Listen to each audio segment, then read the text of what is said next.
बघितलं का आत्ताशी उठली महाराणी 7:30 वाजून गेलेत. अरे त्या बायकोला जरा समजून सांग, तिला चांगलं माहिती आहे 6 वाजता उठलेले असतात. हाय का कुणाच्या चहा नाश्त्याची काळजी? कशाला मी सकाळ सकाळी उगाच लावलंय? अरे तुम्हाला काय बोलत होते बायकोला समजून सांग ना. ती सरिताची सून बघ 5 वाजता उठती, सगळ्यांना चहा नाश्ता देती, सगळं काम उरकून बसती. हिच्यासारखी नाही. हिला हाय का कुणाची काळजी? चहा द्यायचा आहे का नाश्ता द्यायचा आहे? हा मम्मी उठती 7:30 वाजता, पण ती सकाळी पूर्ण नाश्ता करते, सकाळचं दुपारचं जेवण करून जाते ऑफिसला.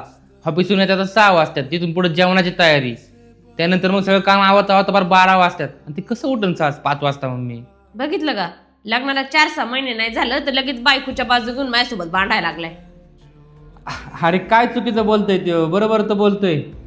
जसं लग्न झालंय पोरात तेव्हापासून बघतोय मी, सुनाची तू कोणत्या कामात मदत केली? तिच्या तर चांगलपणा तुला दिसत नाही, पण वाईट तर लगेच दिसतं नाही का? कसं असतं, एखादा माणूस 12-12, 1-1 वाजेपर्यंत काम करून सकाळी 5 वाजता कसं उठन? तूच सांग मला. हा आणि प्रॉब्लेम काय आहे? आपली सुनबाई उशिरा उठली तर तू करीत जाणार नाश्ता सकाळचा. आणि तसं पण आपल्या पोरात लग्नाआधी तूच करायची नाश्ता, तुला सवय सकाळी लवकर उठायची. पण तसं नाही, तुला तर सुनबाई कुठं नाश्ता करून घ्यायचा असतो. अगं आपण सून घेऊन आलोय, नोकरांना नाही. आणि तू बघतीत ना, जसं लग्न झालं आपल्या पोराचं तर आपल्या घरात किती आनंद आलाय. ती आपल्याला ती स्वतःच्या आईबापासारखी जपी ती. तू बघितलं असन. तुम्ही दोघं जण बोलताय ना ते एकदम बरोबर आहे. माहीत चुकी झाली बघा.